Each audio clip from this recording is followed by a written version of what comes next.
Bismillahirrahmanirrahim. Assalamualaikum warahmatullahi wabarakatuh. Halo teman-teman, perkenalkan saya mewakili kelompok saya Alam Amboro. Di sini saat ini saya sedang berada bersama Bapak Muhammad Maksum Al-Arafi. Beliau ini selaku pengusaha pertanian organik. Nah, untuk selengkapnya pertanian organik seperti apa, mari kita simak penjelasan dari Bapak ini. Silahkan, monggo Bapak. Oke, Assalamualaikum warahmatullahi wabarakatuh. Waalaikumsalam warahmatullahi wabarakatuh. Sebelumnya saya pengen diri, nama saya Maksum Al-Arafi. Saya sudah melakukan pertanian organik sekitar 3 tahun. 3 tahun ya, saya sudah melakukan organik dan hasil dari belajar saya ketika itu saya mengikuti pelatihan yang setelah saya mengimplementasikan ilmu yang saya dapat, saya misalkan di lahan saya yang sekitar 3.000 meter itu saya tanami secara organik. Untuk benih dan pupuk, saya memang untuk benih ini saya ambil yang lokal-lokal, bukan benih yang model apa, model hibrida atau ada aja, tapi yang lokal-lokal seperti mentega susu, terus mentega wangi, terus ada yang rojo lili dan sebagainya. Untuk menunjang daripada pertanian ini, saya juga membuat pupuk sendiri.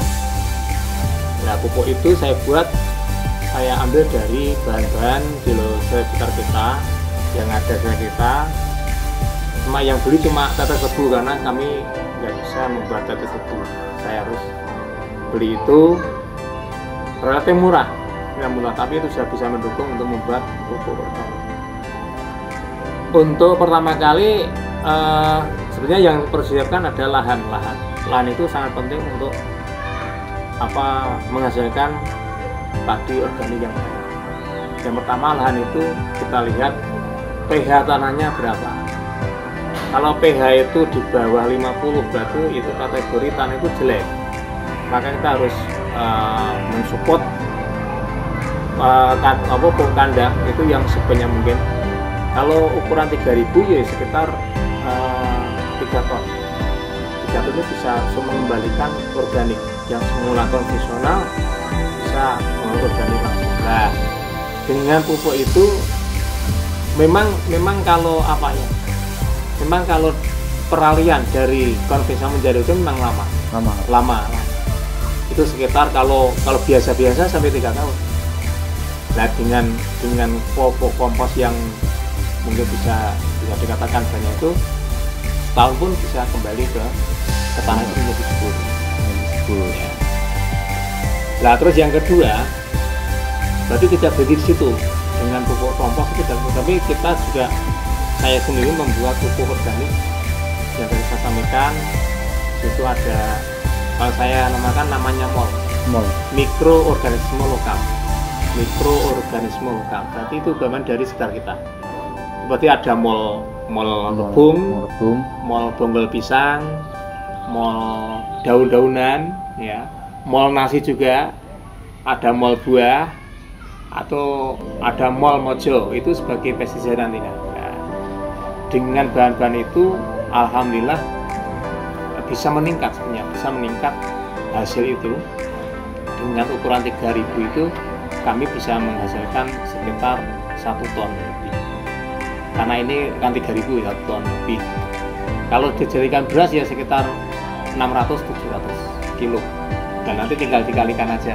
Iya. Dikalikan 15.000 berapa itu. Kalau biaya, ini sebenarnya sama kok, biaya konvensional sama tadi sama-sama digaru. Iya. Itu sama-sama garu. Terus sama-sama galeng, bahasanya galeng. Ya, benar. Matang.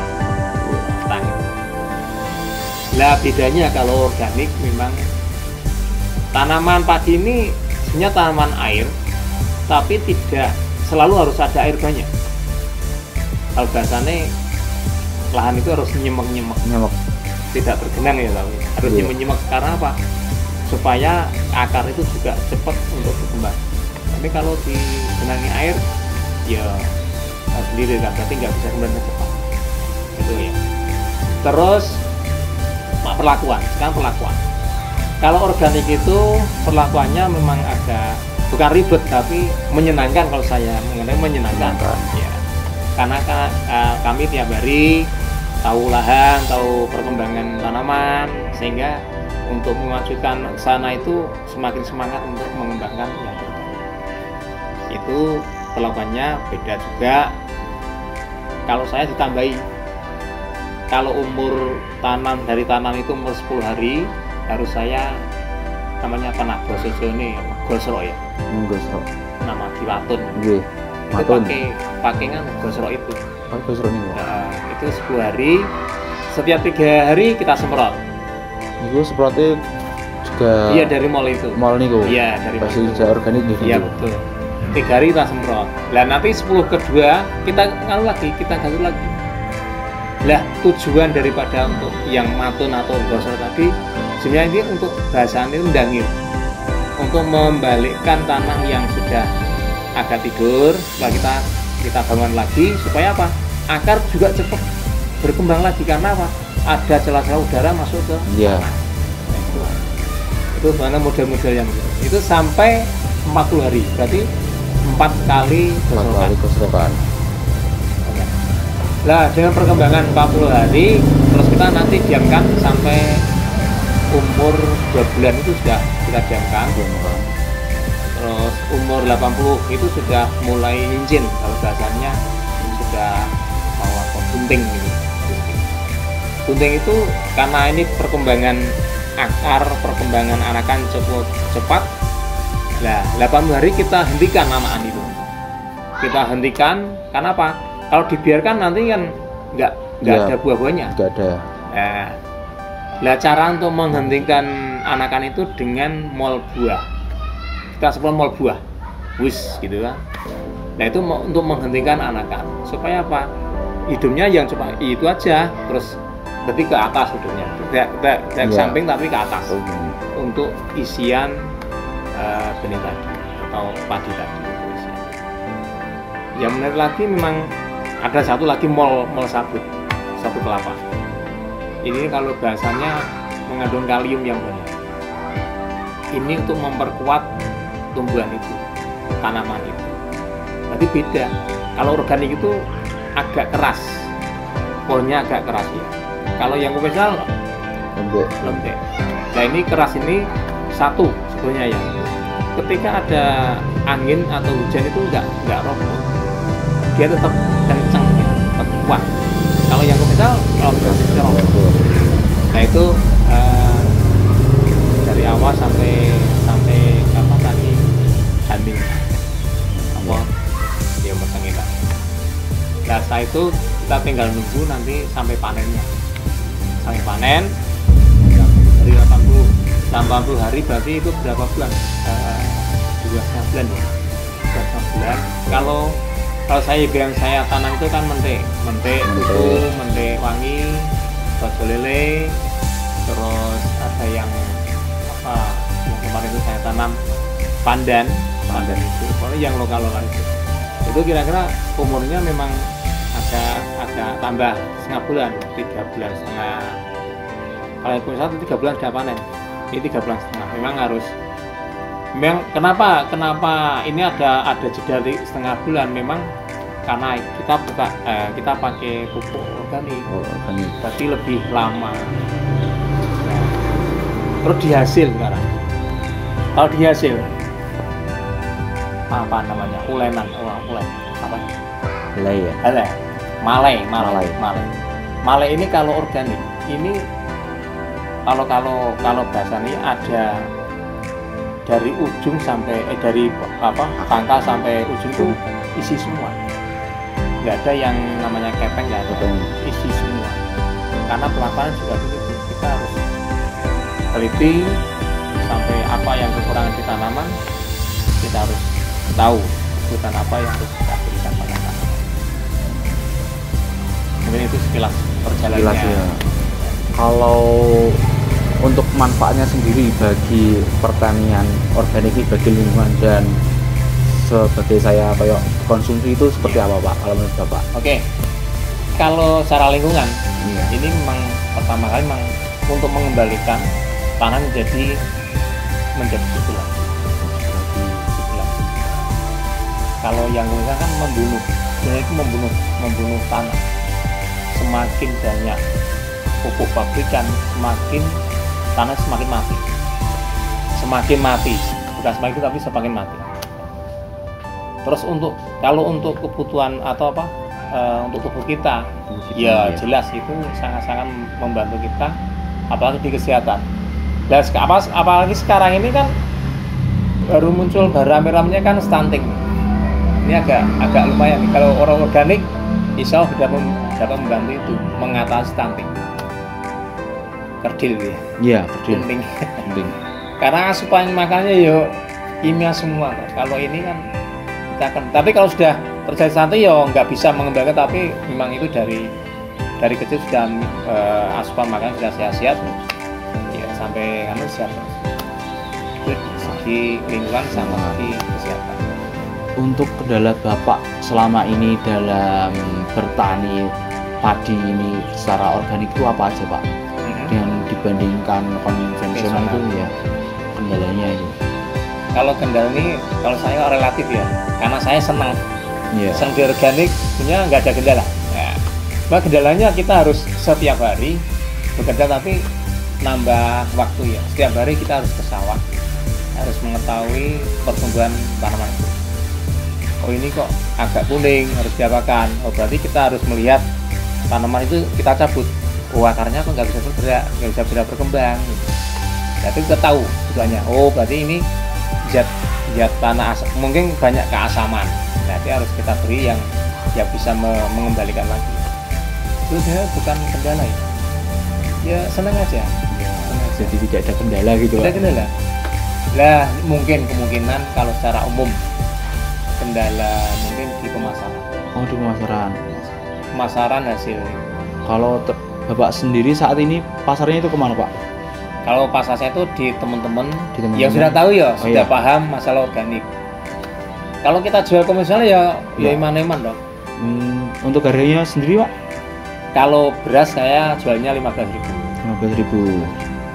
Jadi kalau khusus produknya Bapak ini udah memiliki brand atau hak cipta atau bagaimana Pak? Ya sebenarnya itu ya, kalau hak cipta ini mungkin untuk arah sana agak mahal ya. Agak mahal, tapi saya ya sebenarnya kepingin sih supaya produk kita tuh laku dan sebagainya itu ya harus memang itu harus dengan pengepakan yang bagus dan brand yang bagus sehingga bisa menarik orang yang akan membeli. Talah jenengan di Alfamart atau Indomaret sebenarnya kan beras biasa karena brandnya bagus sehingga harganya bisa 60 sampai 70. Nah, brand itu mengaruhi bagi orang yang tahu itu beras biasa sebenarnya kan tidak teman beras sebenarnya kalau tahu.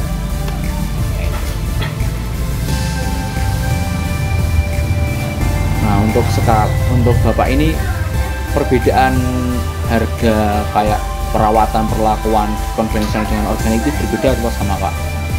Kalau perlakuannya tetap beda. Ya, kalau konvensional kan orang itu kan mengambil gampangnya atau enaknya. Tanam kira-kira setengah bulan sampai 20 hari ke sawah melihat keadaan dimes, kasih pupuk pabrikan. Itu yang konvensional. Kalau saya setelah tanam kita tunggu 10 hari. Tiap hari tetap ke sawah. Berarti perkembangannya bagaimana? Nah, 10 hari tadi disampaikan harus kita dangir bahasanya itu sampai 4 kali. Itu terus kita pupuk tiap 3 hari sekali. Itu tiap pupuk. Nah, ini Pak. Yang terakhir, suka duka selama ini menjadi pejuang ya Pak, petani organik gitu Pak. Kalau sukanya karena saya menikmati suka. Dukanya gini, kalau dukanya gini. Saya tuh kepingin sekitar saya tuh ikut-ikutan untuk organik. mungkin sebagian dari suka juga ya, Iya. karena ilmu. Ketika tetangga saya yang konvensional itu ketika waktu hujan dan angin itu banyak yang roboh atau banyak yang daunnya banyak yang kering. Itu masih muda tapi sudah kering, kenapa? Khususnya pada waktu hujan. Curhatnya pada saya curhatnya itu, tapi kita ajak itu nggak mau lah. Ini kan ini juga duga nih. Iya, Duganya ya. Lah pada waktu itu nih sapu kota itu roboh semua. Wah, gemu kok tempatnya jenengan kok ora ambil diri. Kalau saya menyampaikan ilmu saya dari saya pamer. Tapi saya ngoten. Dan apa sebabnya ambruk? Wah, itu angin lah, sisalkan angin, kasihan. Juga makhluk Gusti Allah dikasih disalahkan. Nah, terus sudah berapa hari ketemu lagi ngobrol. Iya. Kenapa di tempat saya nggak roboh? Karena saya melakukan secara gini. Wah, rekosomen. Berarti pertandingan kan masih rekosomen. Sing diloi rekosomen nggak saya, tapi ora hasil tapi rekosomen. Itu yang. Lah kalau daun yang kering itu, wah kok kering kok hijau wae. Kalau gani kan tetap hijau terus saya sarankan gini, kalau jenengan ketika nampak tadi itu ketika waktu hujan jangan dimes. Nah, saya gitu. Loh, kenapa sebenarnya? Air hujan mengandung N banyak. Kalau jenengan wis ene akeh, jenengan mas ini juga banyak. Ya ngelaras ya. Ngelaras sih ya tadi toh. Iya. Kering tapi masih muda. Tapi itu mungkin sudah menjadi agama mereka. Kalau nggak dimes nggak marem gitu kan. Iya. Akhirnya ya gitu. Tapi saya tetap berjuang dengan perlakuan lawan saya sendiri di lahan saya sendiri. Itu caranya berjuang secara bilhal, cara tingkah, cara gerak-gerik. Bukan bilhal tapi bilhal. Saya praktek dulu, biar nanti orang itu melihat dengan sendirinya. Kalau bicara ramai kan percuma, Mas. Ramai orang mau ramah saya, kita praktek langsung aja. Nanti dia biar menilai sendiri. Itu tujuan saya dari awal gitu. Dan saya tidak akan mengintervensi dia, enggak. Karena kalau intervensi hasilnya jelek, saya kena. Saya dengan bilhal aja. Bapak, terima kasih atas ilmunya, sungguh luar biasa sekali. Ini semoga bisa menjadi motivasi bagi teman-teman petani lain atau mahasiswa teman-teman saya. Begitu Bapak, terima kasih. Nah teman-teman, kita sudah dapat mendapatkan ilmu yang sangat banyak, manfaat mulai dari bertani organik, terus bagi manfaatnya bagi lingkungan, bagi kita sendiri, masih banyak hal-hal lain yang perlu kita pelajari tentang pertanian organik ini. Bapak Maksum sendiri ini bertani organik padi dan pada saat ini masih kesulitan di bidang pemasaran. Nah, kita juga sebagai mahasiswa perlu adanya inovasi untuk membantu para petani dalam hal permasalahan. Sekian dari kami, terima kasih. Wassalamualaikum warahmatullahi wabarakatuh. Waalaikumsalam.